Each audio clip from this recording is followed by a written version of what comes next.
Chapter 57. Meanwhile, Angel Clare had walked automatically along the way by which he had come, and, entering his hotel, sat down over the breakfast, staring at nothingness.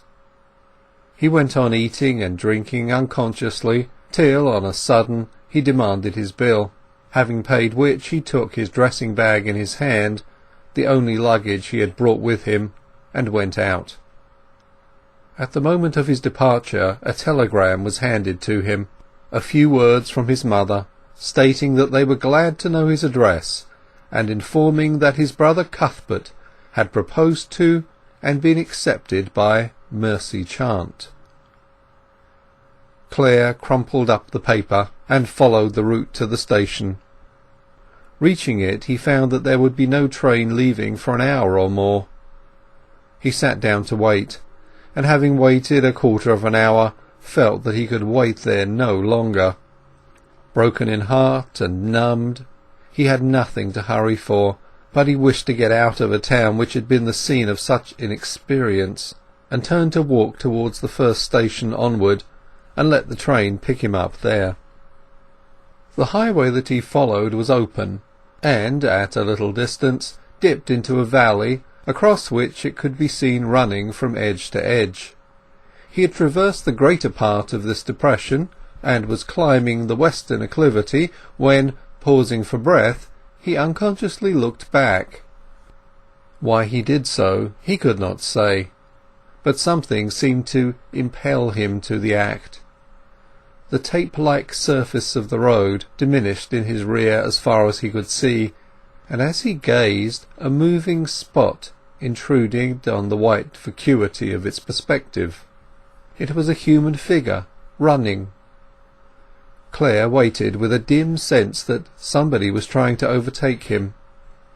The form descending the incline was a woman's, yet so entirely was his mind blinded to the idea of his wife's following him, that even when she came nearer he did not recognize her under the totally changed attire in which he now beheld her. It was not till she was quite close that he could believe her to be Tess. "I saw you turn away from the station just before I got there, and I have been following you all this way." She was so pale, so breathless, so quivering in every muscle, that he did not ask her a single question, but, seizing her hand and pulling it within his arm, he led her along. To avoid meeting any possible wayfarers, he left the high road and took a footpath under some fir trees. When they were deep among the moaning boughs, he stopped and looked at her inquiringly. "Angel," she said, as if waiting for this, "do you know what I have been running after you for?" "To tell you that I have killed him." A pitiful white smile lit her face as she spoke. "What?" said he, thinking from the strangeness of her manner that she was in some delirium. "I have done it. I don't know how," she continued. "Still, I owed it to you and to myself, Angel. I feared long ago, when I struck him in the mouth with my glove, that I might do it some day for the trap he set for me in my simple youth, and his wrong to you through me. He has come between us and ruined us, and now he can never do it any more. I never loved him at all, Angel, as I loved you. You know it, don't you? You believe it. You didn't come back to me, and I was obliged to go back to him. Why did you go away? Why did you, when I love you so much? I can't think why you did it, but I don't blame you. Only, Angel, will you forgive me my sin against you, now that I have killed him? I thought, as I ran along, that you would be sure to forgive me now I have done that. It came to me as a shining light that I should get you back that way. I could not bear the loss of you any longer. You don't know how entirely I was unable to bear your not loving me. Say you do now, dear, dear husband. Say you do, now I have killed him." "I do love you, Tess. Oh, I do. It is all come back," he said, tightening his arms round her with fervid pressure. "But how do you mean you have killed him?" "I mean that I have," she murmured in a reverie. "What? Bodily? Is he dead?" "Yes. He heard me crying about you, and he bitterly taunted me, and called you by a foul name, and then I did it. My heart could not bear it. He had nagged me about you before. And then I dressed myself and came away to find you."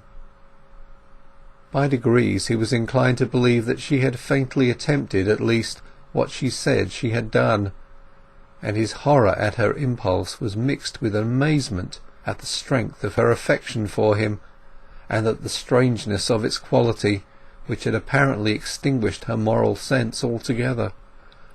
Unable to realize the gravity of her conduct, she seemed at last content, and he looked at her as she lay upon his shoulder, weeping with happiness, and wondered what obscure strain in the d'Urberville blood had led to this aberration, if it were an aberration. There momentarily flashed through his mind that the family tradition of the coach and murder might have arisen because the d'Urbervilles had been known to do these things. As well as his confused and excited ideas could reason, he supposed that, in the moment of mad grief of which she spoke, her mind had lost its balance and plunged her into this abyss. It was very terrible, if true; if a temporary hallucination, sad. But anyhow, here was this deserted wife of his, this passionately fond woman, clinging to him without a suspicion that he would be anything to her but a protector. He saw that for him to be otherwise was not, in her mind, within the region of the possible. Tenderness was absolutely dominant in Clare at last.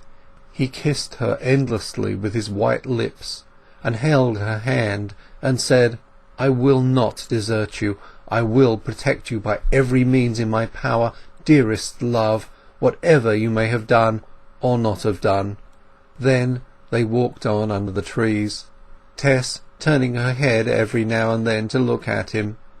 Worn and unhandsome as he had become, it was plain that she did not discern the least fault in his appearance. To her he was, as of old, all that was perfection, personally and mentally. He was her Antinous, her Apollo even. His sickly face was beautiful as the morning to her affectionate regard on this day no less than when she had first beheld him. For was it not the face of the one man on earth who had loved her purely, and who had believed in her as pure?